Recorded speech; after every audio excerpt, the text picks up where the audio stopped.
నమస్తే, welcome to yo-yo TV. అధికార party Congress తో పాటు బీఆర్ఎస్, బీజేపీలు కూడా పార్లమెంట్ ఎన్నికల కసరత్తును ప్రారంభించాయి. లోక్సభలో కూడా సత్తా చాటాలని రేవంత్ సర్కార్ భావిస్తోంది. అందుకే అభ్యర్థులను ఎంపికను సీక్రెట్ గా ఉంచుతోంది. ఇక బీఆర్ఎస్ మాత్రం ఎంపీ ఎన్నికలను ప్రతిష్టాత్మకంగా తీసుకుంది. బీజేపీ కూడా వీలైనంత ఎక్కువ స్థానాలను కైవసం చేసుకోవాలని చూస్తోంది. అయితే అసెంబ్లీ ఎన్నికల్లో గతం కంటే ఎక్కువ సీట్లను తెచ్చుకున్న బీజేపీ ఈసారి కూడా అదే స్ట్రాటజీ ప్రకారం గెలవాలని చూస్తోంది. ఈ మూడు పార్టీలు కూడా కీలక పార్లమెంట్ స్థానాలపైనే ఎక్కువ ఫోకస్ పెడుతున్నాయి. రాష్ట్రంలోనే కీలకమైన పార్లమెంట్ నియోజకవర్గాల్లో మల్కాజ్గిరి ఒకటి. ఈ సెగ్మెంట్ కు ముఖ్యమంత్రి రేవంత్ రెడ్డి ప్రాతినిధ్యం వహించారు. 2018 అసెంబ్లీ ఎన్నికల్లో బీఆర్ఎస్ అభ్యర్థి తనపై విజయం సాధించడంతో లోక్సభ ఎన్నికల్లో ఇదే స్థానం నుంచి ఎంపీగా పోటీ చేసి భారీ మెజారిటీతో విజయం సాధించారు. అయితే రానున్న లోక్సభ ఎన్నికలతో కాంగ్రెస్, బీఆర్ఎస్, బీజేపీల మధ్య త్రిముఖ పోటీ నెలకొంది. భారతదేశంలోనే అతిపెద్ద నియోజకవర్గమైన మల్కాజ్గిరి నీటిపారుదల వ్యవస్థలను మెరుగుపరచడం, వ్యవసాయ సౌకర్యాలు, ఉపాధి కల్పన, మౌలిక సదుపాయాల అభివృద్ధి వంటి కీలక అంశాలపై దృష్టి సారిస్తుంది.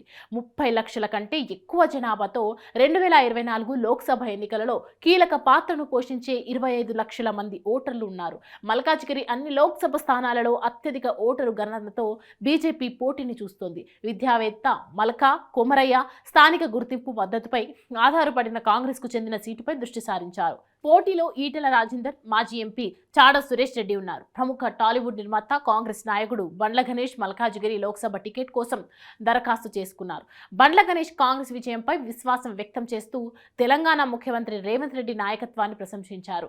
మల్కాజ్గిరి టికెట్ను ఆశిస్తూ కాంగ్రెస్లోకి చేరేందుకు సిద్ధమవుతున్నారు. స్టార్ హీరో అల్లు అర్జున్ మామ కంచర్ల చంద్రశేఖర్ గతంలో బీఆర్ఎస్ పార్టీలో చేరిన ఆయన టికెట్ ఆశించి భంగపడ్డారు. ఈసారి ఎంపీగా బరిలోకి దిగాలని చూస్తున్నారు. మరోవైపు అసెంబ్లీ ఎన్నికల్లో ఓటమి నుంచి బీఆర్ఎస్ ఇంకా కోలుకుంటున్న బీఆర్ఎస్ ఈసారి ఎలాంటి తప్పులు జరగకుండా జాగ్రత్త పడుతోంది. సర్వే తర్వాత అభ్యర్థిని ఫిక్స్ చేసే యోచనలో కేసీఆర్ ఉన్నట్లు తెలుస్తోంది. అయితే పార్టీలో ఈ టికెట్ కోసం పోటీ పడుతున్న వారి సంఖ్య ఎక్కువగానే ఉంది. ఇందులో నుంచి ఒకరికి మాత్రం మల్కాజ్గిరి టికెట్ దక్కే అవకాశం ఉంది.